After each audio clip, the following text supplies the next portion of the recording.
नमस्कार दोस्तों, मैं आर के चौरसिया आप सबों का स्वागत करता हूं आपके अपने YouTube channel 4G mathematics classes में, जहां हम सब सीखते हैं, अध्ययन करते हैं और ज्ञान की दुनिया में सफ़र करते हैं। ये यूट्यूब चैनल तमाम उन विद्यार्थियों के लिए महत्वपूर्ण है जो बोर्ड परीक्षा की तैयारी हिंदी भाषा में कर रहे हैं। यदि आप क्लास 12th का एग्ज़ाम 2024 में देने वाले हैं या 2025 में देने वाले हैं, यानी कि जो विद्यार्थी अभी 11th की तैयारी कर रहे हैं उन विद्यार्थियों के लिए, और जो 2024 में बोर्ड परीक्षा का एग्ज़ाम देने वाले हैं उनके लिए महत्वपूर्ण है। आप अगर चाहते हैं कि बोर्ड परीक्षा में 90% प्लस नंबर लाएं तो आप इस यूट्यूब चैनल को सब्सक्राइब कर लें, क्योंकि एग्ज़ाम से पहले तक यानी अभी से एग्ज़ाम के बीच का जो समय है, इस समय में मैं आपके साथ भरपूर मेहनत करने वाला हूँ, बेस्ट कंटेंट के साथ में, और आपको आसान भाषा में, सरल भाषा में समझाने वाला। तो आज का ये वीडियो हमारा क्लास 12th फिजिक्स के चैप्टर 1 को हम लोग पढ़ने वाले हैं। इसके अंदर जो इम्पोर्टेंट टॉपिक है उसको पढ़ेंगे। किसी भी विषय को स्टार्ट करने से पहले उसके पाठ्यक्रम को जान लेना बहुत ही महत्वपूर्ण है कि उस विषय के अंतर्गत कितने यूनिट है, कितने चैप्टर हैं, इन सब को हम लोग जानेंगे। और वो सारा चीज़ हम लोग जानने वाले हैं न्यू एनसीईआरटी बेस्ड सिलेबस के अनुसार, क्योंकि आप सबों को पता है कि हमारा एनसीईआरटी चेंज हो चुका है, उसके अंदर कुछ बदलाव हैं, उसको भी उसका ध्यान रख करके ये बैच तैयारी कराया गया है। और 2024 में जो बच्चे एग्जाम देना चाहते हैं उनके लिए तो ये वरदान साबित होने वाला है। उन्हीं के लिए मैंने एक बैच स्टार्ट किया है जिसका नाम है परिवर्तन बैच 2023-24। तो हम लोग इस वीडियो को स्टार्ट करते हैं। ये क्लास 12th के फिजिक्स के लिए तैयारी किया जा रहा है। आपको इस पर प्रत्येक दिन शाम के 8 बजे यानी कि रात को 8 बजे आपको इस पर वीडियो मिलेंगे और बेस्ट कंटेंट के साथ में मिलने वाले हैं। तो बिना देरी के आज के वीडियो को स्टार्ट करते हैं। तो सबसे पहले हम लोग जान लेते हैं कि आज जो है हम लोग का आज का जो मुख्य टॉपिक है वो क्या क्या है।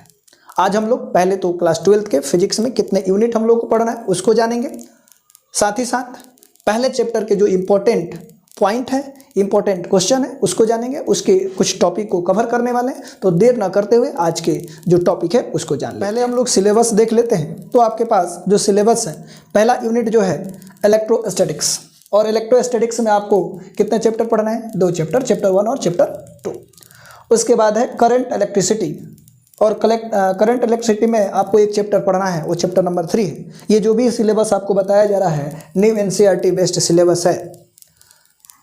उसके बाद तीसरे यूनिट में आपको पढ़ना है magnetic effect of current and magnetism. इसमें आपको चैप्टर 4 और 5 पढ़नी है। उसके बाद है electromagnetic induction and alternating current, ये इसमें आपको 2 चैप्टर पढ़ना है, चैप्टर 6 और चैप्टर 7। अब देख रहे हैं कि यूनिट नंबर 5 में आपको पढ़ना है electromagnetic wave, EMW electromagnetic wave. इसमें आपको चैप्टर नंबर 8 यानी कि एक चैप्टर पढ़ना है। उसके बाद ऑप्टिक्स आपको पढ़ना है। ऑप्टिक्स में 2 चैप्टर है, चैप्टर 9 और चैप्टर 10। उसके बाद डुअल नेचर ऑफ मैटर, इसमें आपको एक चैप्टर पढ़ना है और चैप्टर नंबर 11th है एनसीईआरटी के अकॉर्डिंग। उसके बाद एटम्स एंड न्यूक्लियाई जो चैप्टर है, इसमें आपको 2 चैप्टर पढ़ना है, चैप्टर 12 और चैप्टर 13। उसके बाद है इलेक्ट्रॉनिक डिवाइसेज, इसमें आपको पढ़ना है एक चैप्टर और चैप्टर नंबर 14 है। उसके बाद कम्युनिकेशन सिस्टम चैप्टर नंबर 15। यानी कि आप देख रहे हैं कि हम लोग को टोटल जो यूनिट पढ़नी है, टोटल यूनिट है 10। आप देख लो 4 इधर दिख रहा है और आपके पास इधर 6 है, यानी 6 4 10। देख लो 4 5 6 7 8 9 10, इन 10 यूनिट पढ़ना है। टोटल चैप्टर कितने होंगे एनसीईआरटी के अकॉर्डिंग? तो टोटल चैप्टर होंगे 15। हम लोग को ये 15 चैप्टर पढ़ना है और बेसिक से लेकर के एडवांस तक इन सारे चैप्टर को कवर करने वाले हैं। यकीन मानिए आपको आसान भाषा में यहाँ पर पढ़ाया जाएगा।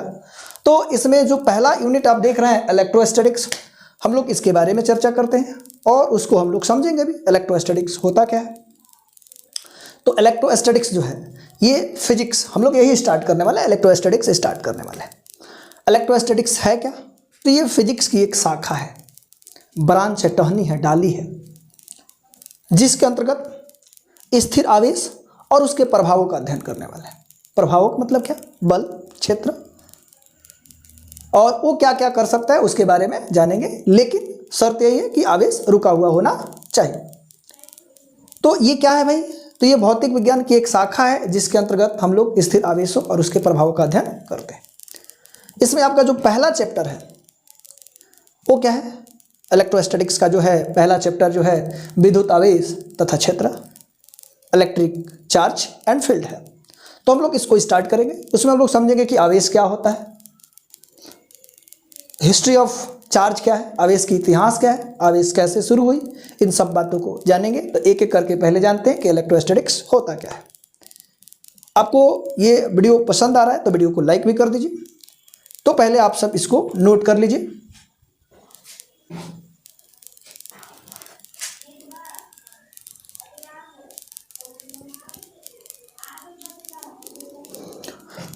तो चलिए हम लोग इलेक्ट्रोस्टैटिक्स को स्टार्ट करते हैं, इलेक्ट्रोस्टैटिक्स को देखते हैं कि इलेक्ट्रोस्टैटिक्स जिसको हम लोग हिंदी में स्थिर वैद्युतिकी कहते हैं।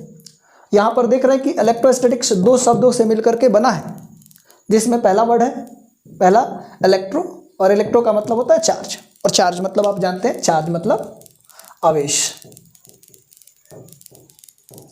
दूसरा आप देख रहे हैं इलेक्ट्रो में दूसरा वर्ड जो है इलेक्ट्रोस्टैटिक्स, यानी कि स्टैटिक्स है, और स्टैटिक्स का मतलब होता है एट रेस्ट, और एट रेस्ट का मतलब होता है विराम अवस्था, चाहे स्थिर बोल सकते हैं, रुका हुआ। तो एट रेस्ट का मतलब रुका हुआ। तो यहाँ पर हम लोगों ने देखा कि इलेक्ट्रोस्टैटिक्स दो शब्दों से मिलकर के बना, इलेक्ट्रो प्लस स्टैटिक्स, जिसमें इलेक्ट्रो का मतलब होता है चार्ज यानी कि आवेश, और उसमें होता है स्टैटिक्स का मतलब एट रेस्ट मतलब स्थिर। हम लोग इलेक्ट्रोस्टैटिक्स जो फिजिक्स का पहला यूनिट है, इसके अंदर एनसीईआरटी के अकॉर्डिंग 2 चैप्टर पढ़ना है। तो पहला चैप्टर क्या है, वैद्युत आवेश तथा क्षेत्र, इलेक्ट्रिक चार्ज एंड फील्ड।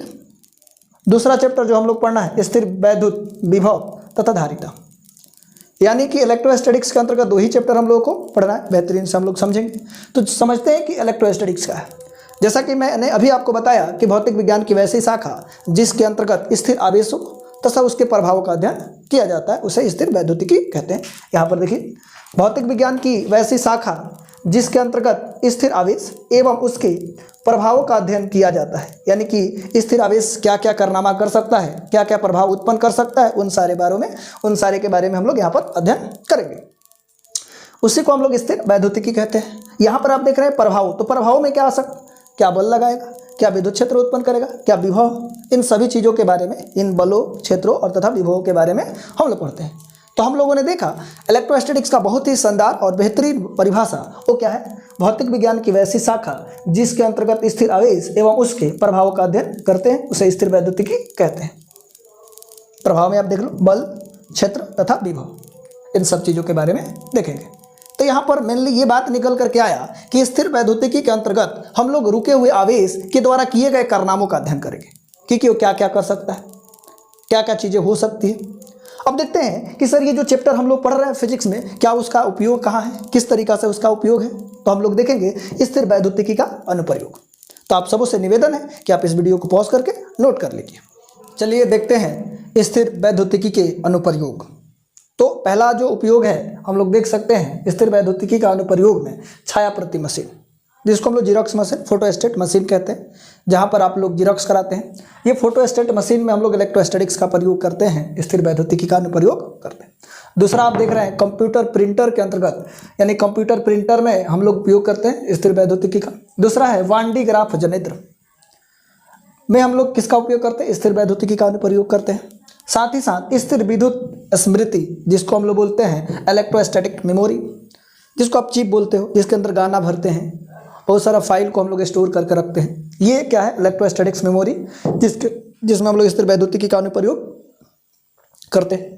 दूसरा हम लोग देखते हैं भूकंप लेखी, जिसको बोलते हैं सिस्मोग्राफी।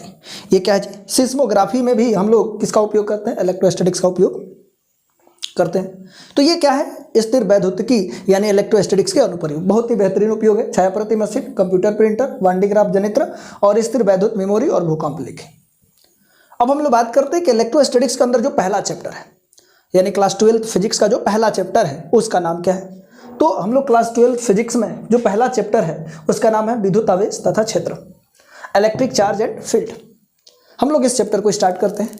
इस चैप्टर में आप देख रहे हैं कि पहला जो टर्म है विद्युत आवेश, आप इस नाम से कंफ्यूज नहीं होइएगा कि कहीं कहीं पर विद्युत और वैद्युत यानी इलेक्ट्रिक चार्ज को हम लोग विद्युत आवेश या वैद्युत आवेश कह सकते हैं। तो विद्युत बोलो, कहीं जगह पर ये जो विद्युत आपने लिखा विद्युत या ये वैद्युत, दोनों सेम होता है। विद्युत बोलो चाहे वैद्युत बोलो, दोनों बात क्या है, सेम है। तो हम लोग इस चैप्टर के अंतर्गत पढ़ने वाले हैं विद्युत आवेश तथा विद्युत क्षेत्र में। तो पहला टर्म है विद्युत आवेश। तो हम लोग जानेंगे कि विद्युत आवेश होता क्या है, विद्युत आवेश का इतिहास क्या है, हिस्ट्री ऑफ चार्ज, किस तरीका से ये आवेश की उत्पत्ति हुई है, कहाँ से कंसेप्ट इसका आया है, और ये आज तहलका मचाया हुआ है। ये आवेश की वजह से ही आप हमको देख पा रहे हैं, ये कम्युनिकेशन सिस्टम इतना आसान हो पाया है। आप मेरी वीडियो को देख रहे हैं, मैं अपने घर पे पढ़ा रहा हूँ, आप अपने घर से इस वीडियो को देख रहे हैं, सीख रहे हैं। ये सारा जो खेल है विद्युत आवेश के कारण हो पाया है। तो इसकी हिस्ट्री को जानेंगे कि कैसे इसका उत्पत्ति हुई है, लेकिन सबसे पहले हम लोग जान लेते हैं कि ये विद्युत आवेश होता क्या है। तो विद्युत आवेश किसी पदार्थ का वो आंतरिक गुण है। जिस तरीका से दो द्रव्यमान होता है, किसी पदार्थ का आंतरिक गुण होता है, उसी तरीका से विद्युत आवेश भी किसी पदार्थ का वह आंतरिक गुण होता है जिसके आ जाने के कारण वह दूसरे वस्तुओं को अपनी ओर आकर्षित करने लगता है या प्रतिकर्षित करने लगता है। तो विद्युत आवेश होता क्या है? तो विद्युत आवेश किसी पदार्थ का वो आंतरिक गुण है जिसके आ जाने के कारण वो विद्युत क्षेत्र या चुंबकीय क्षेत्र उत्पन्न करता है या उसके प्रभावों को अनुभव करता है। यानी कि आसान भाषा में कहें तो विद्युत आवेश किसी पदार्थ का वह गुण है जिसके आ जाने के कारण वो दूसरे वस्तुओं को अपनी ओर आकर्षित करता है या प्रतिकर्षित करता है। तो हम लोग देखते हैं कि विद्युत आवेश होता क्या है, विद्युत आवेश के मात्रक क्या है। विद्युत आवेश के बारे में बहुत सारी चीज़ों को जानने वाले हैं, तो उससे पहले आप लोग इसको वीडियो को पॉज करके नोट कर लीजिए।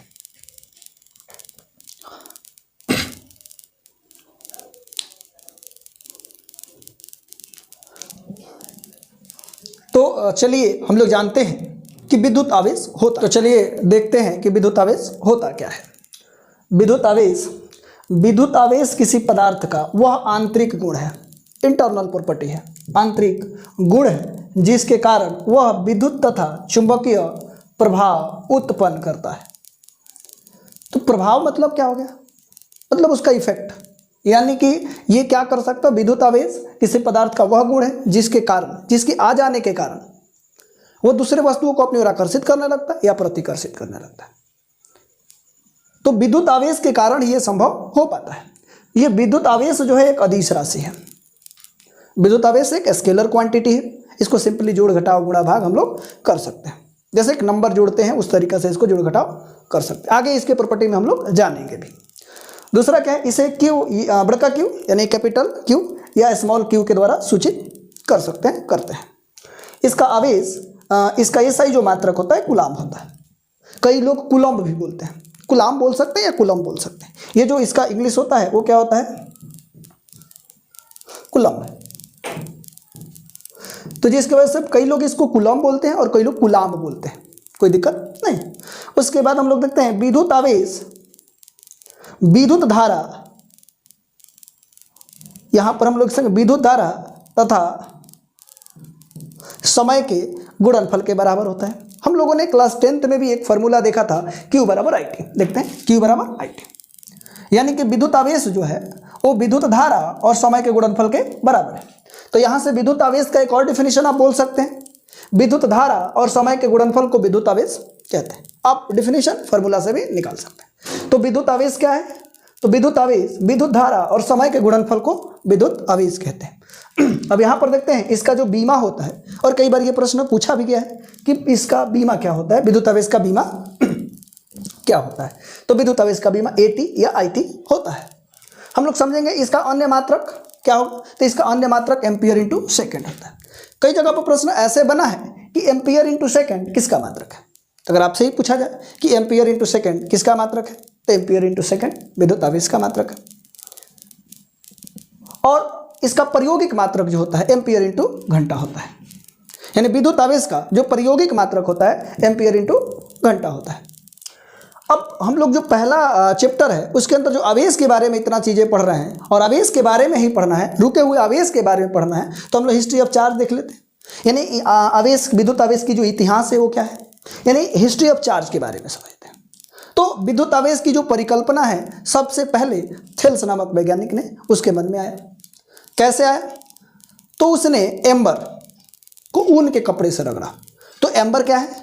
तो बाल्टिक सागर के किनारे पाए जाने वाला एक पदार्थ है जिसको हम लोग रेजिन कहते हैं।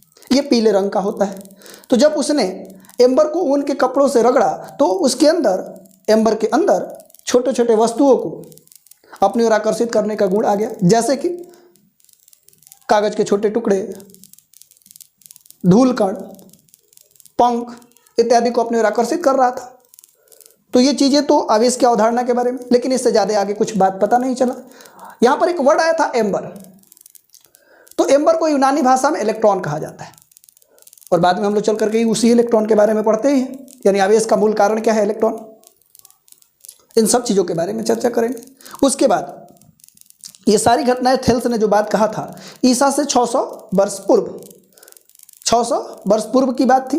16वीं शताब्दी में एक अन्य वैज्ञानिक आते हैं जिन्होंने आवेश के बारे में विस्तार से चर्चा करते हैं। तो 16वीं शताब्दी में एक वैज्ञानिक आते हैं जिनका नाम है विलियम गिलबर्ट। और विलियम गिलबर्ट जो है क्वीन एलिजाबेथ फर्स्ट के पर्सनल डॉक्टर भी रहते हैं, और ये इंग्लैंड के हैं। इन्होंने बताया कि ऐसा नहीं है कि केवल एम्बर को ही ऊन से रगड़ने पर यह गुण आएगा। उन्होंने बहुत सारे ऐसे युग्म बताए, पदार्थों को ऐसे युग्म बताए जिनको रगड़ने पर उन पर ये गुण आ जाते हैं, जैसे कांच, एबोनाइट, छड़, प्लास्टिक, ये सब उन्होंने बताया कि इसको भी आपस में रगड़ने पर उस पर भी इस तरह के गुण आ जाते हैं, जो गुण एम्बर को ऊन से रगड़ने पर आ रहा था। इन्होंने ये बातें बताए, और साथ ही साथ ये भी बात बताए कि ये जो पदार्थ हैं, आवेश होने का जो कारण है वो इलेक्ट्रॉन का स्थानांतरण है। कैसे? जब दो वस्तुओं को हम रब करते हैं तो रब करने के कारण उसके अंदर हीट उत्पन्न हो जाता है, और हीट जो होता है उस पदार्थ के सरफेस पे जो इलेक्ट्रॉन है वो क्या करता है, एक दूसरे में चले जाते हैं। तो जिस वस्तु से इलेक्ट्रॉन गया होता है वो धनावेशित होता है, और जिस वस्तु में गया है वो ऋणावेशित होता है।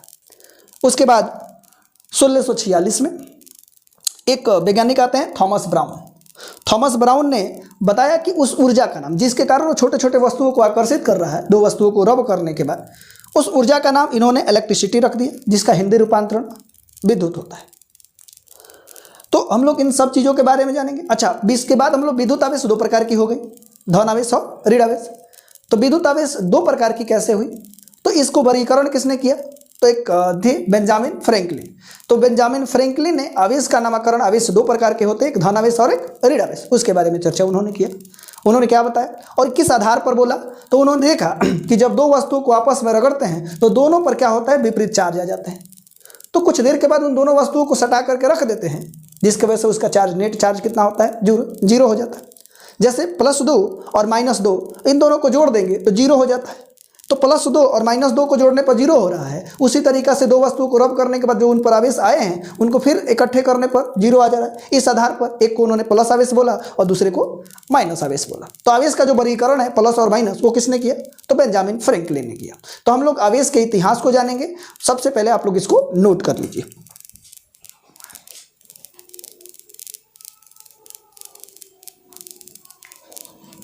तो चलिए हम लोग आवेश के इतिहास के बारे में देखते हैं। आवेश का इतिहास, विद्युत आवेश की इतिहास। लगभग 600 ईसा पूर्व ग्रीस, यानी कि जिसको हम लोग ग्रीक कहते हैं, ग्रीस के मिलेटस क्या है, ग्रीस का एक जगह है मिलेटस, जिसको अभी टर्की कहा जाता है। ये जो मिलेटस है, मिलेटस को अभी क्या कहा जाता है, वर्तमान में टर्की कहा जाता है। के एक वैज्ञानिक, जो टर्की के एक वैज्ञानिक थे जिनका नाम था थेल्स, ने ज्ञात किया कि एम्बर, और एम्बर क्या है, एम्बर नामक पदार्थ, जिसे एम्बर को हम लोग क्या बोलते हैं, एम्बर पीले रंग का एक रेजिनी पदार्थ होता है। आज भी आप इसको आप देखते हैं, जैसे आम का पेड़ देखते हैं, उसके अंदर आप थोड़ा सा काट देते हैं, उस पर कोई चिन्ह लगा देते हैं टांगी से या किसी चीज़ से, उस पर उसको काट देते हैं, तो देखते हैं कि उसमें से दूध निकलता है, उजला पदार्थ एक निकलता है, और धीरे धीरे जब वो सूखता है तो पीले रंग का हो जाता है और कठोर हो जाता है, टाइट हो जाता है, जिसका उपयोग पहले महिलाएं क्या करती थी, जो टिकुली होता है, टिकुली, उसका जो लाशा होता था खत्म हो जाता था, उसके बाद महिलाएं उसका उपयोग करती थी उसको लगा करके साटने में। वो भी क्या है, एक रेजिनी पदार्थ है। तो उसी तरीका का एक रेजिनी पदार्थ है जो बाल्टिक सागर के किनारे पाया जाता है। ये जो आप एम्बर देख रहे हैं, ये बाल्टिक सागर के किनारे पाया जाता है। को ऊन यानी उलन से रगड़ने पर उसमें हल्की वस्तुओं जैसे कागज के छोटे छोटे टुकड़े, हल्के पंख, धूल कण आदि को अपनी ओर आकर्षित करने का गुण आ जाता है। तो ये थेल्स ने जब एम्बर को ऊन से रगड़ा तो एम्बर के पास एक गुण आ गया, जिसके कारण से वो छोटे छोटे कागज के टुकड़े को, हल्के पंख को, धूल कण को अपनी ओर आकर्षित कर रहा था। उत्पन्न हो जाता है। एम्बर को यूनानी भाषा में हम लोग इलेक्ट्रॉन कहते हैं। तो एम्बर जो है, एम्बर को यूनानी भाषा में हम लोग इलेक्ट्रॉन कहते हैं। ईसा के बाद 16वीं शताब्दी में इंग्लैंड के एक चिकित्सक थे डॉक्टर विलियम गिलबर्ट, जो क्वीन एलिजाबेथ के पर्सनल डॉक्टर भी थे। यानी जो क्वीन एलिजाबेथ फर्स्ट यानी कि प्रथम क्वीन एलिजाबेथ के जो पर्सनल डॉक्टर के रूप में थे विलियम गिलबर्ट, और ये कहाँ के थे? तो इंग्लैंड के थे। ये जो थेल्स ने बताया था कि एम्बर को ऊन से रगड़ने पर एम्बर का एक गुण आ जाता है, तो उनको लगता था कि एम्बर ही ऐसा पदार्थ है जिसको रगड़ने पर ये गुण आ जाता है। इनको ये भ्रम था थेल्स। लेकिन इन्होंने कई प्रयोगों के द्वारा पता लगाया कि एम्बर की भांति ही अनेक अन्य पदार्थ जैसे कांच, एबोनाइट, गंधक यानी कि सल्फर आदि को भी रगड़ने पर उनमें हल्की वस्तुओं को आकर्षित करने के गुण आ जाते हैं। ये इन्होंने बताया, विलियम गिलबर्ट ने, कि ऐसा नहीं है कि केवल एम्बर को ही हम लोग ऊन से रगड़ेंगे तो हल्की एम्बर के पास वो गुण आ जाएगा वस्तुओं को अपनी ओर आकर्षित करने के। ये विलियम ने थेल्स के भ्रम को तोड़ा। और ये देखिए यहाँ से यहाँ तक पहुँचने में कितना बरस लग गया। यानी ईसा के 1600 वर्ष ईसा के 600 वर्ष पहले की बात है और ये 16वीं शताब्दी में आ रहे हैं। तो ये पूर्व और ये लगभग 2500 वर्ष लगे यहाँ तक पहुँचने में। इसके बाद हम लोग देखें कि थॉमस ब्राउन आते हैं। थॉमस ब्राउन ने क्या कर दिया कि दो वस्तुओं को आपस में रगड़ने पर उस छोटी वस्तुओं को आकर्षित करने का जो गुण आ रहा है, जो ऊर्जा आ रहा है, उस ऊर्जा का नाम इन्होंने इलेक्ट्रिसिटी रख दिया। और इलेक्ट्रिसिटी को आज हम लोग हिंदी में क्या बोलते हैं? इलेक्ट्रिसिटी का हिंदी रूपांतरण जो होता है वो क्या होता है? विद्युत। और फिर विद्युत को हम लोगों ने देखा, दो वस्तुओं को रगड़ने के बाद आपस में जोड़ने पर उसका आवेश जो होता है वो शून्य हो जाता है। इस आधार पर बेंजामिन फ्रैंकलिन ने आवेश को दो प्रकार में बांट दिया, एक धनावेश और दूसरा ऋण आवेश। तो चलिए अभी देखते हैं कि बेंजामिन फ्रैंकलिन, और ये घटना है बेंजामिन फ्रैंकलिन ने जो नामकरण किया था वो 1646 ईस्वी में सर थॉमस ब्राउन ने उस ऊर्जा को जिसके कारण पदार्थों में हल्की वस्तुओं को आकर्षित करने के गुण आ जाते थे, हल्की वस्तुओं को आकर्षित करने के गुण आ जाते हैं, उनका नाम उन्होंने क्या रख दिया? इलेक्ट्रिसिटी रख दिया। वस्तुओं को आकर्षित करने को क्या रख दिया? इलेक्ट्रिसिटी नाम दिया। तो जिसके कारण वस्तुओं को आकर्षित कर रहा है। शुरुआत में थेल्स ने बताया कि एम्बर को ऊन से रगड़ने पर एम्बर के पास ये गुण आ जाता है। और 16वीं शताब्दी में जो विलियम गिलबर्ट हैं, क्वीन एलिजाबेथ प्रथम के जो पर्सनल डॉक्टर हैं, उन्होंने बताया कि ऐसा नहीं है कि केवल एम्बर को ऊन से रगड़ने पर ही होगा। उन्होंने बहुत सारे ऐसे पदार्थ बता दिए जिसको रगड़ने पर ये गुण आ जाते हैं। ये थॉमस ब्राउन ने क्या किया? उस गुण का नाम रख दिया इलेक्ट्रिसिटी, जिसको हिंदी में कहते हैं विद्युत। और अमेरिकी वैज्ञानिक बेंजामिन फ्रैंकलिन ने उस आवेश को धन आवेश तथा ऋण आवेश में विभाजित कर दिया। हम लोग नेक्स्ट समझते हैं घर्षण विद्युत किसे कहते हैं। कि जो सारा खेल जो शुरू हुआ था वो घर्षण के कारण ही शुरू हुआ था। आपने देखा कि थेल्स ने एम्बर को ऊन से रगड़ा था तो ये गुण आया था। तो भैया जो विद्युत की उत्पत्ति हुई है वो शुरुआत घर्षण के कारण हुई है। तो हम लोग जानते हैं कि घर्षण विद्युत क्या होता है, फ्रिक्शनल चार्ज क्या होता है। तो आप लोग इसको नोट कर लीजिए। इसके बाद हम लोग देखते हैं कि फ्रिक्शनल जो इलेक्ट्रिसिटी है वो क्या होता है, घर्षण विद्युत क्या होता है। तो चलिए देखते हैं घर्षण विद्युत क्या होता है। तो घर्षण के कारण उत्पन्न विद्युत को घर्षण विद्युत कहते हैं। इसी को फ्रिक्शनल इलेक्ट्रिसिटी कहते हैं। जब दो वस्तुओं को घर्षण कराई जाती है तो दोनों वस्तुओं में उत्पन्न आवेश की प्रकृति जो होती है वो विपरीत होती है। जब दो वस्तुओं को आपस में रगड़ेंगे तो दोनों पर आवेश उत्पन्न हो जाएगा, लेकिन दोनों पर के जो आवेश है वो विपरीत प्रकृति के। इस पर प्लस होगा तो इस पर माइनस, इस पर माइनस होगा तो इस पर प्लस, यानी कि दोनों की प्रकृति बराबर होगी, लेकिन परिमाण जो होगा वो सेम होगा। इस पर 2 कूलम प्लस है तो इसमें 2 कूलम माइनस होगा, यानी कि परिमाण जो होगा समान होगा लेकिन प्रकृति दोनों में विपरीत होगी। यानी यहाँ पर यह पता चला कि घर्षण के कारण उत्पन्न विद्युत की जो प्रकृति होती है विपरीत होती है और परिमाण जो होता है समान होता है। अब नेक्स्ट हम लोग देखते हैं आवेश की ध्रुवता, पोलैरिटी ऑफ चार्ज। तो पोलैरिटी ऑफ चार्ज क्या होता है हम लोग इसको समझेंगे। तो पोलैरिटी ऑफ चार्ज एक गुण है, तो वह गुण जो 2 प्रकार के आवेशों में भी भेद करता है, यानी 2 प्रकार के आवेशों में अंतर बताता है, उसी गुण को हम लोग बोलते हैं आवेश की ध्रुवता। इसके बाद हम लोग पढ़ेंगे विद्युत आवेश के प्रकार। तो विद्युत आवेश 2 प्रकार के होता है, तो हम लोग नेक्स्ट वीडियो में देखेंगे।